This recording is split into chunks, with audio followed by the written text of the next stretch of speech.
when I wake up and see the sky. Our Senior Minister, Reverend Tim Peterson, speaking, and this shall pass.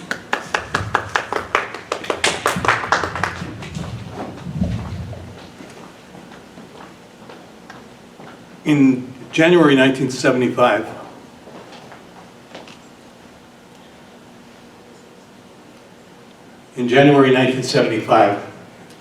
I was on a journey to New Zealand via Hawaii and Fiji. In Hawaii, we just got off the plane, and we were at the Ala Moana shopping center, which they had all the bus people was there. And we started to get in this bus, and all of a sudden I heard this guy across the street yelling at me. It's an old guy. And he was yelling and screaming at me, and I had no idea what he was talking about, so I just got on the bus. I didn't know what he was referring to, and I was a little bit worried about him. So I got on the bus, and I was just sitting there and then waiting for the bus to take off, and all of a sudden this guy runs across the street and starts pounding on the window where I was sitting, and I still didn't know what he was doing, but he was yelling at me to get off the bus, get off the bus, get off the bus. And I was a little bit afraid. But I got off the bus, and he came up to me and he said, "You're on the wrong bus. If you go this way, you might get hurt." He said, "You need to go on this bus if you're going to the youth hostel," because he saw me with my backpack. So he took me over this street, and then he waited for me until I got on the right bus, and never saw him after that. It was like I had a little guardian angel. A few months later in New Zealand, I was just got off a train in a town called Rotorua. It was late at night, and I hadn't made any reservations at any place to stay in the youth hostels. I didn't know where they were. I didn't know anybody. I was a little bit lost, and I was a little bit afraid, actually. New city, new town, unknown. And all of a sudden, as I was walking, I just started to walk out to where the lights were, and all of a sudden I heard, "Tim, Tim." And I thought it was, my imagination playing with me, and again, I just kind of ignored it and walked in and said, "Tim, Tim." And I looked around, and there was somebody coming from the platform on the other end yelling at me, and it was somebody that I met on the plane 2 months ago that somehow recognized me by my backpack, I guess. I don't know. But she came up to me and said, "I'm so glad to see you. I'm glad you made it here." And I forgot that she was from Rotorua, and she said, "You're going to stay with us tonight, aren't you?" And so I had my place to stay there. I had guardian angels. On May 18th, 1980, my wife Linda and I went on holidays. And we were driving through Spokane and through a little town called Davenport. It was about 2 o'clock in the afternoon, and we were heading west. And all of a sudden we saw this black cloud coming towards us, and it was almost a scary cloud, because it was so black it turned the daylight night. You couldn't see any sun at all. And so we didn't know what was happening, and we put on my windshield wipers. I thought my windshield was fogging up, and all of a sudden it seemed like it was just moving dirt. So we turned on the radio, and we found out that Mount St. Helens had just exploded that day. And all of the ash was coming towards us, so we turned around real quick and went back and got a first motel we could get. And we went to restaurants that night, and we found that the restaurants in that place and all the services, all the gas stations were open and having people stay there all night.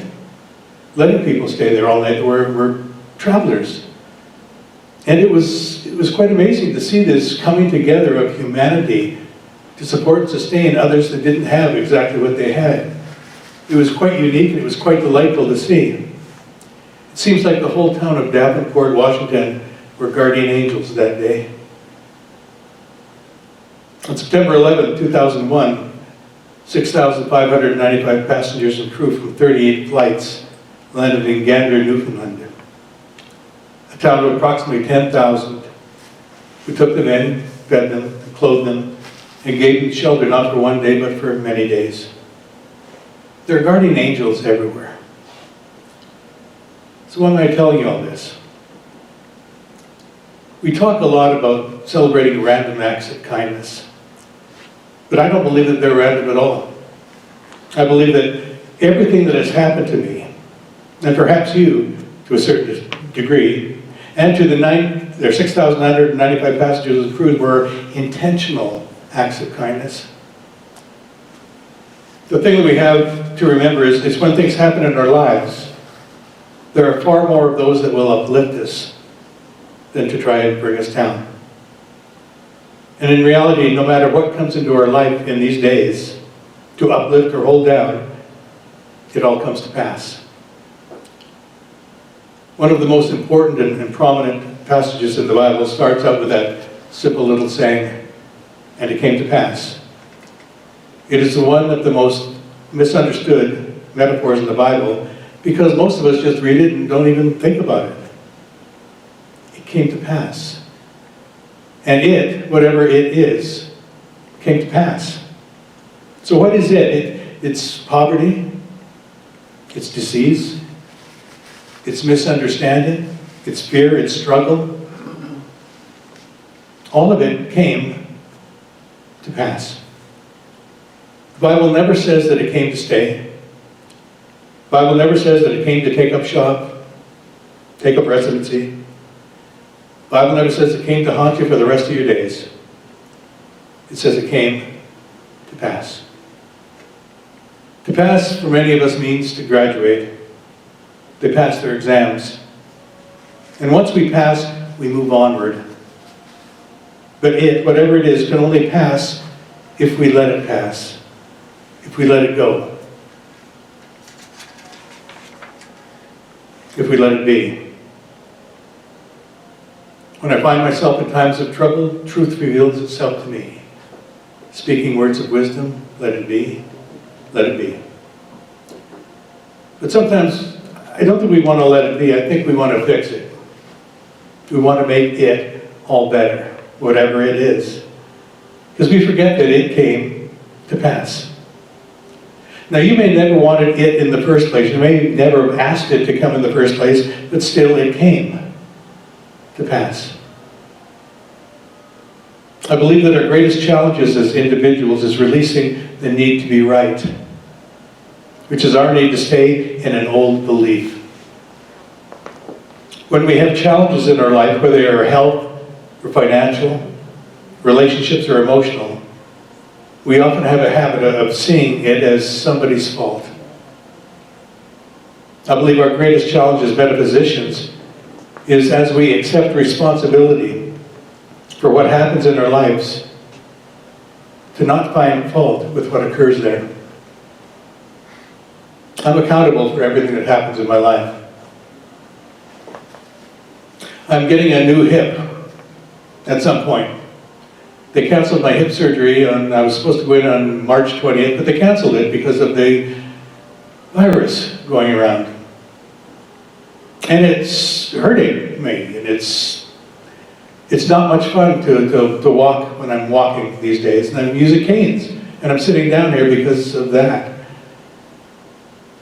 But I am accountable for how I live my life. I'm accountable for how I live in this moment. And I have a choice whether I can live it just angry or sad or happy or joyful. It's my choice. And I can whine and I can snivel, and if you ask my wife, I have. And if you ask a lot of people around me, I have. But that was my choice too. And even that came to pass.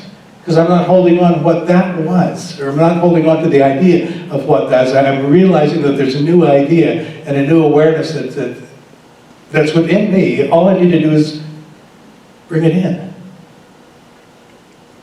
Bring it into completion.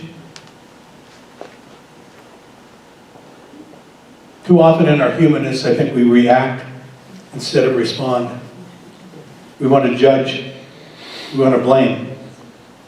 Not that this can or will fix anything, but we think it will. Because blame suggests fault. When this virus came out, I heard it's this country's fault let's blame this country, or let's blame these people for what we're going through right now. But we forget to realize that it came to pass. What they're going through now is way different than what we're going through right now, because they let it pass. So does it help to blame someone else? Because it may make us feel better in the short term, but blame keeps us from moving forward. Because, well, it's not my fault. It's their fault. It's up to them to determine my life. And that's the way we think. Until we don't. Until we realize that there's a greater idea being manifest right now. And I want to use that idea. I want to use that idea of peace and harmony and joy, of love, of laughter, and knowing that this too came to pass.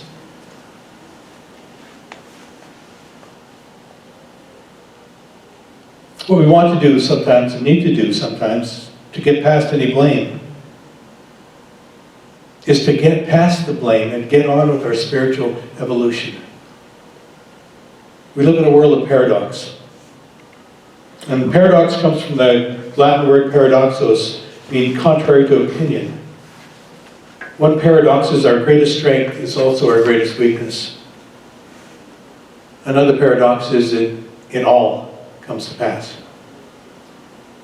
Not just the bad stuff or the stuff that we consider the bad stuff, but that which we consider good too. The stuff that we want to keep comes to pass. Our children growing up came to pass, those cute ages that they had, and they came to pass. Just when we finally got the idea of how to parent our kids leave, it came to pass. Money comes to pass. It doesn't mean that there's not more of it. The first car you own came to pass. That doesn't mean that there's not another one out there. Relationships come to pass. Are you enjoying the years or months or days or even minutes that you were with that person? So if everything comes to pass, then all we have really is now. At Metro, we teach an understanding of the science of mind. Understanding that there's only one power in the universe, and it moves everything, and it is in everything. It is within us now, and we can use it. And I hear people say, okay, I've been in this teaching for 20 years and nothing's changed. My life hasn't changed. My life isn't getting any better. Why? And I don't know. I know we use things differently. We bring things differently into our awareness. And I'm thinking if your life hasn't changed in 20 years, then you're not doing something. Something hasn't changed. And does it mean your thought hasn't changed? Because we could be in this teaching forever. And as long as our thought remains that same 20-year-ago thought, our life isn't going to change. It's going to be the same. You have to ask yourself, what do I want? What do I want in life? How do I want to live my life? How do I want to see life being manifested through me?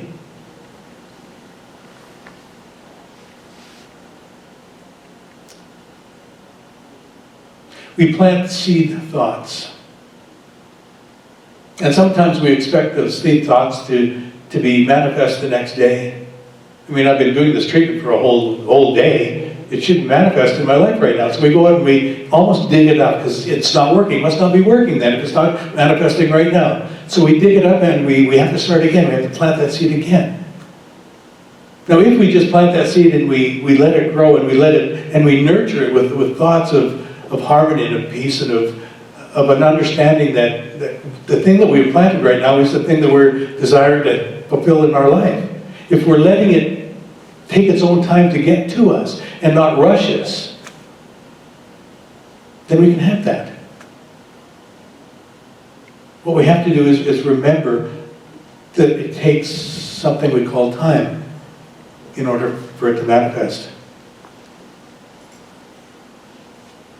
So what seeds have you planted in your mind and for how many years? Sometimes they're old seeds of worry or disappointment and discouragement, and they will overwhelm the new seeds that have been planted because the old seeds have developed their root system. But like old ideas, we need to let those come to pass. We need to keep planting those new seeds, and eventually they become those hardy plants. And they keep the negative seeds from re-establishing themselves. We have to remember that the soil in our mind, like the soil in a garden, is impersonal. It doesn't care what seed you plant or what weed you plant. It just gives you what you have planted and what you have nourished. The subconscious mind or the subjective mind, the soil in your mind, is also impersonal. It doesn't judge or make recommendations. It just grows, whatever thoughts you focus in on. And I hear people thinking that I've thoughts of love and prosperity and abundance and health all my life, but it isn't happening. There's another saying in the Bible, so whatever you ask for believing, it will be given. If we have released a disease thinking that I better be careful, it will happen again, guess what will happen again? If we get into a relationship thinking, I wonder how long this one's going to last, guess what's going to happen? If we get some unexpected income in our life and wonder what the catch is, guess what? We might get unexpected bills to pay. Unexpected income should never be unexpected. We can expect it from unexpected channels, okay. But let's not tell God how to give us our birthright. So life is an ebb and flow. It's give and take, it's cause and effect. And when we come to a spiritual understanding, and when we embody that spiritual understanding, when we see the perfection of life as it manifests throughout our life, as we choose to see it happening, we have a different awareness of what life can be. This, what they call pandemic that we're going through, has been hard for a lot of people. It's been difficult for families to stay in a house together.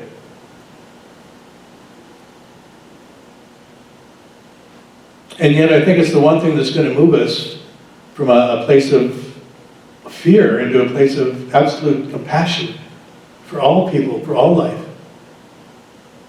I'm coming with the idea that this is the best thing that's ever happened to us.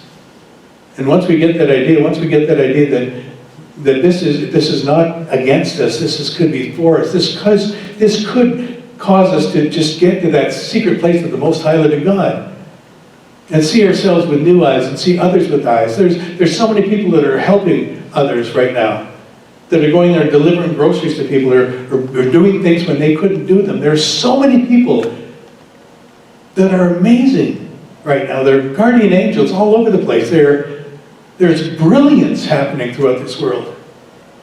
And yet if we focus in on the cause, or that fear of that pandemic, of that little virus that's caused so much anger and so much angst in people, then that's how we're going to live, in anger and angst. If we focus in on what are the possibilities of this, how can we see this in a greater idea, then that's what we're going to see. And that's what we're going to envision.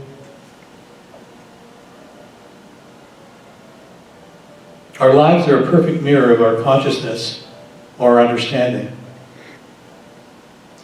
You know, I hesitated to be a member of the Center for Positive Living in Red Deer because, well, they charge $20 for membership. And my idea at that time was no church should charge membership for anything. No church should ever ask for money. No church can tell me what I need to do. So I didn't join. I waited and I waited and I waited and I waited. Until finally it was like, why am I waiting? Why am I really waiting for this? I'm going back to those old thoughts, those old ideas that I brought forward into this moment. Why couldn't they charge $20? It wasn't the $20. I mean, I paid $20 for a night in the bar. It wasn't the money. It was a fear, I think, that I'd have to make a commitment to move into this new idea, this new teaching, This teaching that says your thoughts create your experience. Now when I got out of that cycle, that movement of mind, and decided to make that commitment to join this center and pay my $20 and pay with joy and with expectation, my life changed. I've been sitting on the fence until I understood that sitting on the fence was how I lived my life, my whole life. Never declaring, never doing, never actually doing that which I wanted to do. Because what if it wasn't the right idea? What if it wasn't the right choice? So I had to change. I had to make a difference in my life. So I signed up, I became a practitioner, I became on the board, I worked as what I could, I tithed, I gave what I could, and I got back so much. There's so many friendships that I made there, there's so many lifelong learning that I've learned there. But the inability to declare, to accept what I really wanted in life, kept me from living the life that I wanted. I did care that I made a commitment after that, and I had to get off my yabat to find that commitment and to do it. I was stuck for the longest time in the paralysis of analysis, analyzing instead of understanding.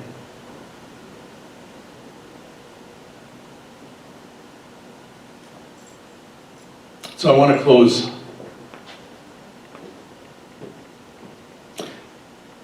Asking you to ask questions. And as you ask questions, expect answers. But don't think that whatever that person tells you will ever satisfy you. There's a saying in the Bible that says, if any of you lack wisdom, let him ask of God, who giveth to all men liberally, and upbraideth not, and it shall be given him. And if you shall ask with a sincere heart, with real intent, having faith in Christ, he will manifest the truth of it unto you by the power of the Holy Spirit. I really didn't know anything about this teaching, and I let the questions out. And out of questions, answers emerge. Out of answers, understanding comes forth. Henry Ward Beecher wrote, "There are joys which long to be ours. God sends 10,000 truths which come about us like birds seeking inlet. But we are shut to them, so they bring us nothing. But sit and sing a while upon the roof, and then fly away." Let those joys enter your consciousness and understand them.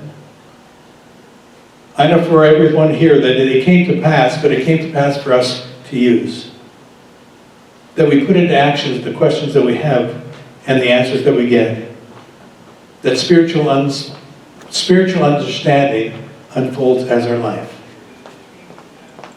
I know that we release right now those old ideas of what this virus is or what it could be, and let it be the possibilities of healing, the possibilities of oneness,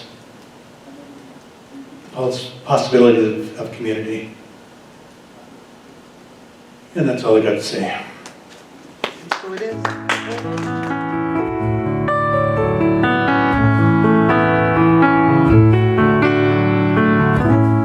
When I wake up and see the sky, feel